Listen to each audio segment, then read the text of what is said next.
This is Twisted Passages with award-winning author Marie Sutro.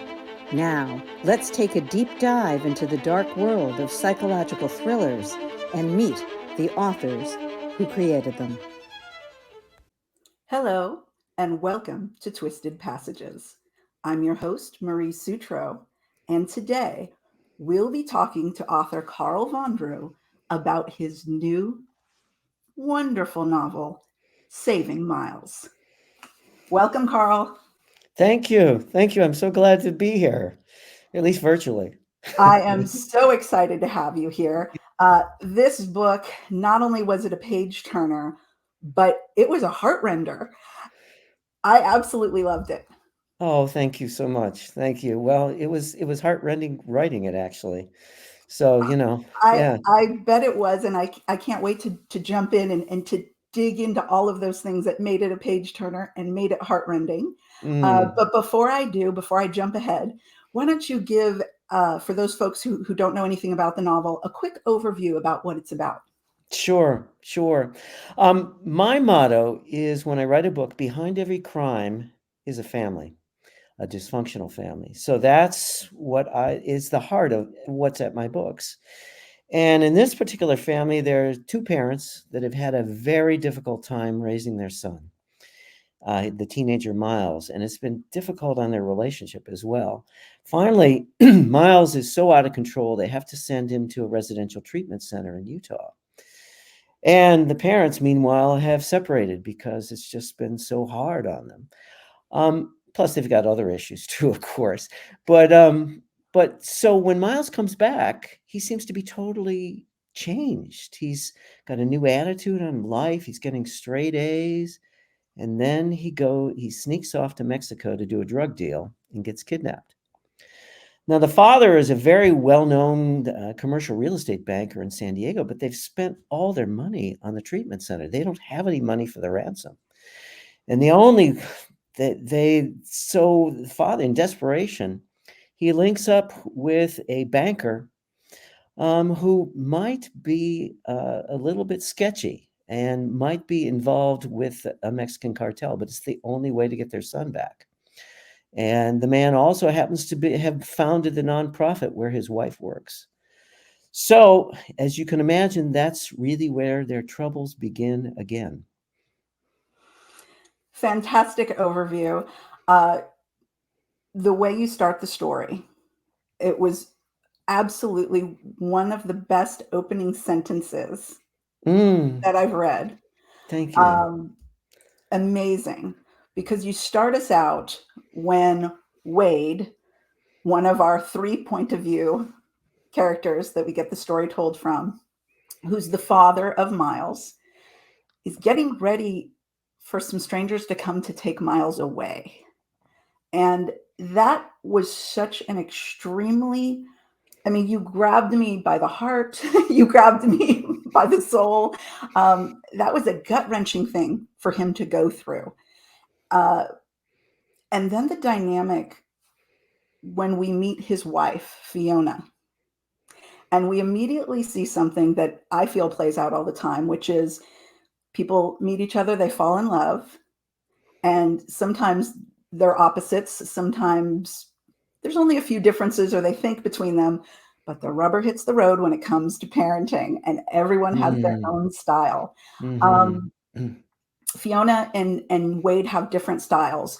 Could you talk a little bit about how you wrote those perspectives and what made you craft each of those characters with those parenting styles? Yeah. Well, let me go back a little bit to the beginning in terms of why I did three viewpoints. There's Wade, Fiona, and then there's Miles as well as you get into the book. Originally, I wrote this book in first person, or the first draft I was doing with just from Wade's point of view. And so I was, about halfway in, and I talked to my agent, and she said, I really like more than one point of view. And so you can imagine, as a writer with your agent, my reaction to that was, "Oh shit." so so then I had to put Fiona in it too, and I had to make Fiona's voice different than Wade's. At first, I was both first person, and then I found that if I did third person, I could get distance enough from both of them that I could make them more distinctive. I did a lot of research on why women have affairs and why they leave their husbands. I read Esther Pearl and I looked at other things. So the background was that Wade is very much of a businessman, and his father died by overwork in a bank parking lot, and that's the way he feels he can be a success in his dead father's eyes. So that's his identity, and he's had to ignore his family to make a great career. His wife, meanwhile, got pregnant very early. She gave up her dreams of, doing adventures in her 20s to raise their son Miles. And Wade just hasn't been around. So she resents him because he hasn't been there to be a good father to him. And plus, she's had to give up what she had to know, or what she could have done when she was in her 20s. The other thing is that it was her responsibility to raise Miles. And so when he goes off the rails, she takes it very personally. It's as if she herself has failed. And that perhaps is why she joins a nonprofit that helps street children, because in a way she's trying to save her own child again. So those are the two principal. You want me to talk about Miles as well?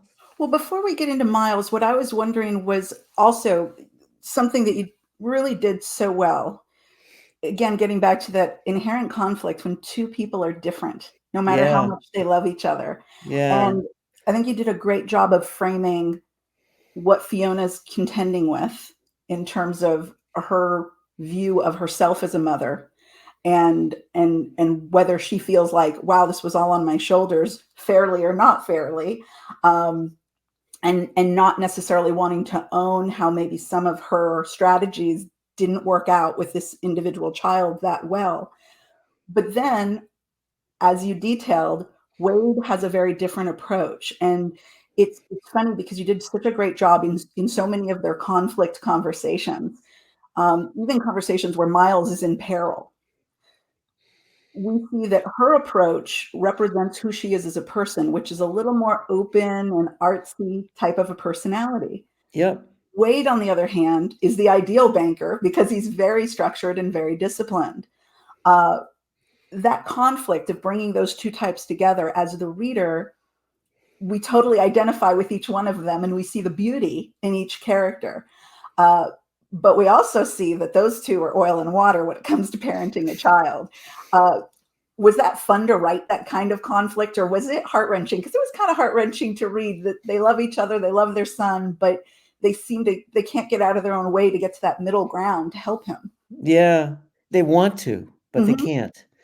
And Wade is really trying to turn a corner to be more like her, to be open. I mean, Wade is the banker where, sunk costs are sunk. When something's irrecoverable, it's gone. and you make these decisions and you do what you have to do and you just move on. And she is more of, you never give up on your son. There has to be another way. I'm closer to my son than I am with anyone. I can't send my son away. He will never forgive me if I send him away. And so that's where she's coming from. And they both kind of switch places in the book. And I thought it was brilliant, even the way you just described that, because there is this inherent sense that perhaps Wade is about absolutes, and he's so rooted in the way things need to be. But then, as you just explained, Fiona, as much as she's a little more open and free spirited, she's kind of setting her own absolutes. He will Yeah. never forgive me, right? Yeah. Yeah. And I thought you just handled that sense of it so masterfully.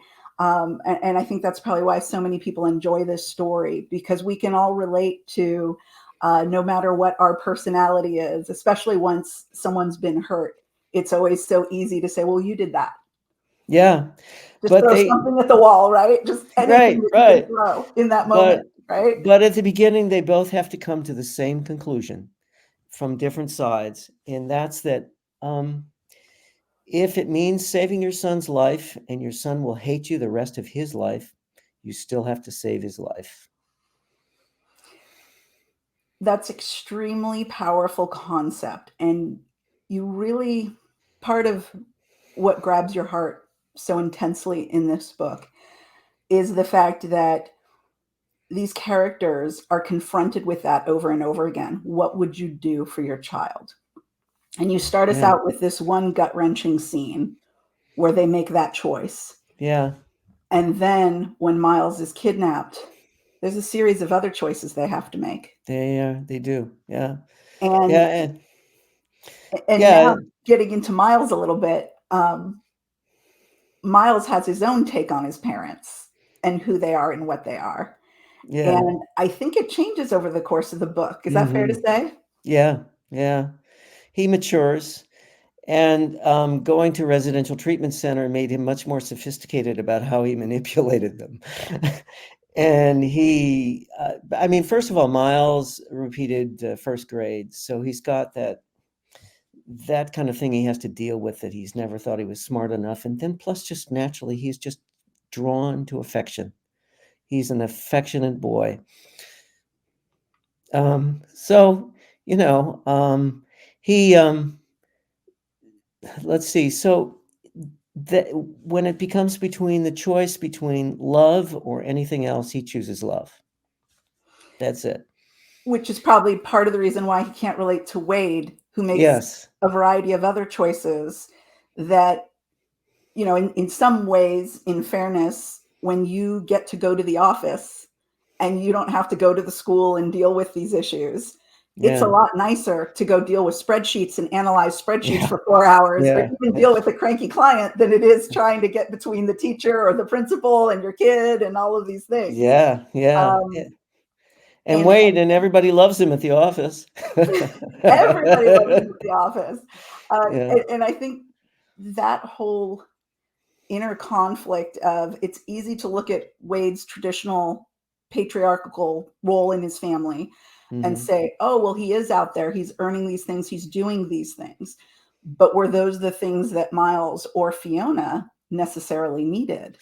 No, they Um, weren't. Yeah, they weren't, and he grows to realize that. and I There's a thought that that was fascinating. And then the other thing that I just loved was you gave us two families to look at here. Yeah, yeah, yeah. And the dynamics, the way that you delved into typical dynamics in families, um, loyalty, Mhm. what is love, and how do you show it in a Mhm. family dynamic? In showing those two families, in many ways, Wade and Fiona, their family, if people just looked from the outside, oh, look at this banker and he's got the kid and the beautiful wife and everything, looked from the outside to be really, really great.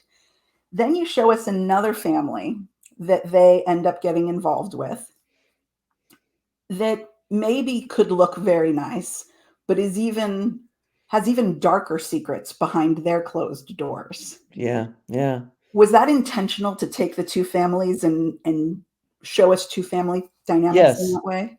yes, yes, very much so. And one of the fun things to do was the one who's really success. I mean, the other family, Carmela is from a drug cartel family, so she has those kinds of principles. Andre is kind of mixed. He fled something in Montreal, and we don't really know what it was, but you can see he's seeking redemption for something, and he's trying to rise to a spiritual level. An interesting thing is that the Colombian cartels always admired the Kennedys because the father was a bootlegger and the son was president.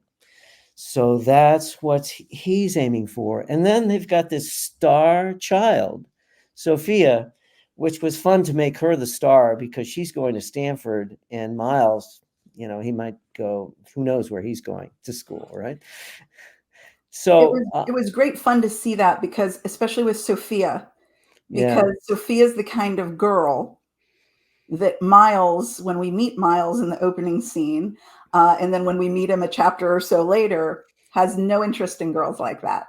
That's right, just not the kind right. to turn his head. Yeah. Well, and when he becomes involved with her and the parents don't like it, it's like, well, what are you doing? This is exactly the kind of girl you want me to be He's involved going with. to Stanford to be a doctor. What more do you want? Come on. So yeah, and the other thing I did with this family was I gave them a set of principles, or at least Carmela and Martinez, who's another guy associated with them, because I think even the antagonists need principles. And in this case, it was that family's everything. Your children must survive, and they must have a better life than you do. And who, as a reader, who can't relate to that? Exactly. And I think that's really what underpins the power of this entire story, is that everything's relatable. We may not live in the drug cartel, we may not have been kidnapped, but everything's so authentic. Oh, thank I you. know you have a background in banking. Yeah. Can you talk a little bit about that and why you chose to make your main character a banker? Sure. Well, both of my books have taken place in the banking industry because I spent more than 30 years as an international banker, and I lived and worked in Montreal, the US, Latin America, and a bit in North Africa as well. So that's kind of the background I have, and I use it to much, write what you know to some extent. But believe it or not, even though I was a banker, I didn't know a lot about money laundering. So I think that's a good thing for all of your prior employers. yeah. So I had to learn more about that. And so I joined an organization that trains people to spot and prevent money laundering. Because if a bank they've let it slip by and they've been careless, they get fined hundreds of millions of dollars. So they have these compliance departments. For a while, it was the fastest growing area of banks. And these people look at the customer relationships, the businesses, to make sure there's nothing illegal going on. Someone has to train them, and there's an organization called ACAMS. There are thousands of members, so I joined it. And I went to some seminars, and I talked to these people, and I talked to uh, attorneys. I talked to people in Treasury. I also talked with the FBI and the DEA. But so, to get that kind of background, is this how it could happen? And part of it was through international trade, which I used to do, so that was easy, and other ways. And then there's even one way, which is the main part of the plot here, which I kind of invented. But you'll have to read the book where that is, or at least I think I invent. I'm sure somebody's done it. If not, there's going to be a lot of folks with ill intent running out to buy your book. Yeah. Coming back a moment to what's going on between the characters. Mm-hmm. Even in that opening scene where Fiona has agreed with Wade that they're going to put him into this program. Yeah. Obviously, Miles has a very particular response to that. Miles feels like they're being disloyal to him. They're betraying him. And when Miles comes back, like you said, he's got these amazing tools that help him to be able to do what he wanted to do before and just sound a lot better and more convincing about it. Yeah. And plus he's got insights on his parents too, so they're not so great either, right? Exactly. But because of that, it's very easy for him, because he feels he's been betrayed, to betray them. You're talking about Wade or Miles? I'm talking about Miles when he goes Okay. to Yeah. Tijuana. Yeah. I was wondering, because from that initial betrayal, you see all of these fractured relationships trying to come back together. And I was wondering, what was it about betrayal that made you choose it as a linchpin for this plot? Yeah, I didn't really see it as betrayal as much as, well, I did. Yeah, I guess I did to some extent, because they're banishing their son from their home, which is a betrayal, which certainly motivates Miles to do something that his father, here's to you, Dad. You thought you cured me, huh? Well, look at here. There was And part even of for that. poor Fiona, who lends him her car. Yeah, This she wants huge leash forgiveness. because she believes him and she trusts him, and she's giving him all of her trust. Well, and she does that partly because she feels so guilty for sending him away, and she's afraid she'll lose him forever. So she's trying to prove to him that she still loves him and trusts him. And of course, he knows how to use that. What are your thoughts about those kinds of programs that do offer those kind of rehabilitation programs?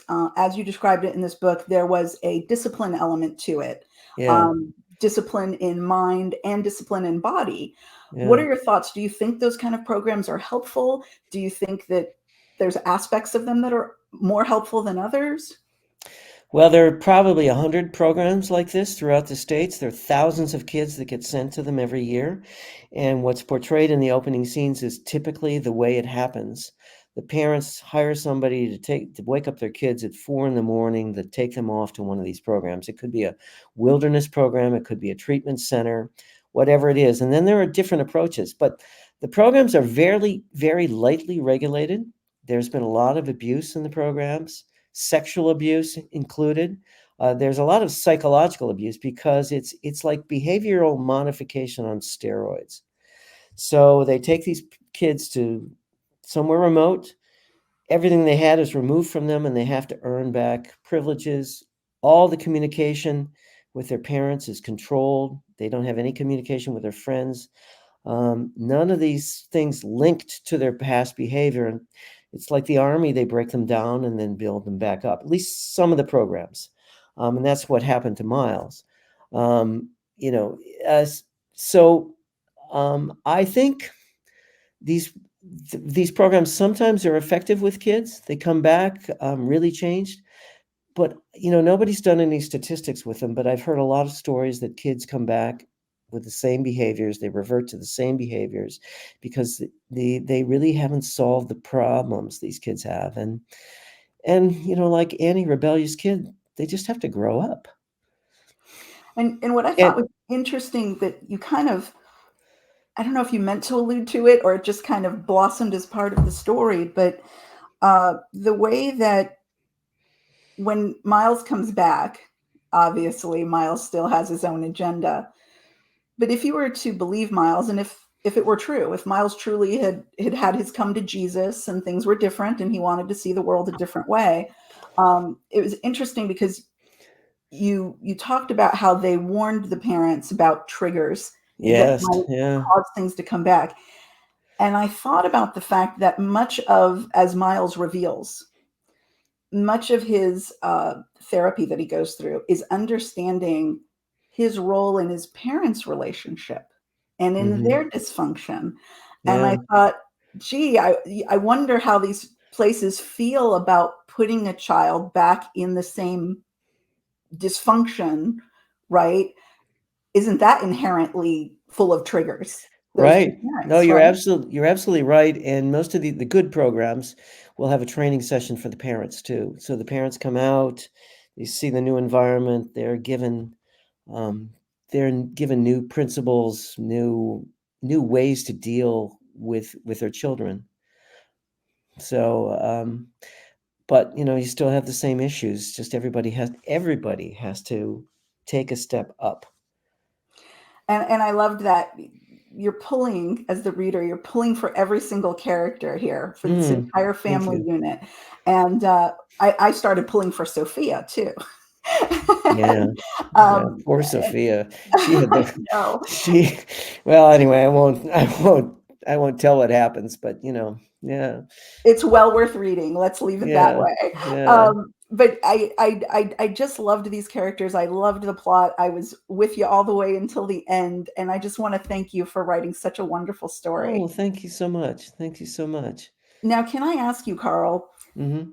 I know there's a lot of people who love your work, but I'm Mhm. sure there's even more out there who would love to discover it. For existing fans and future fans, where is the best place for people to find you and learn more about you and your work? Well, I have a website, www.carlvondereau.com.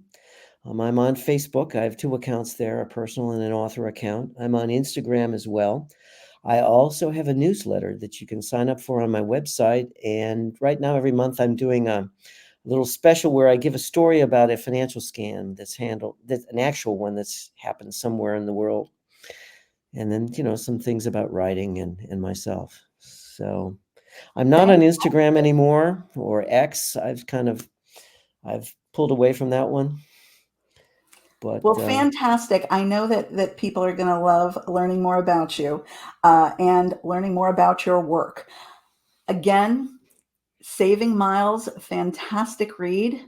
Thank you, Carl, for joining us. And thank you all for joining me on this thank, episode of Twisted Passages.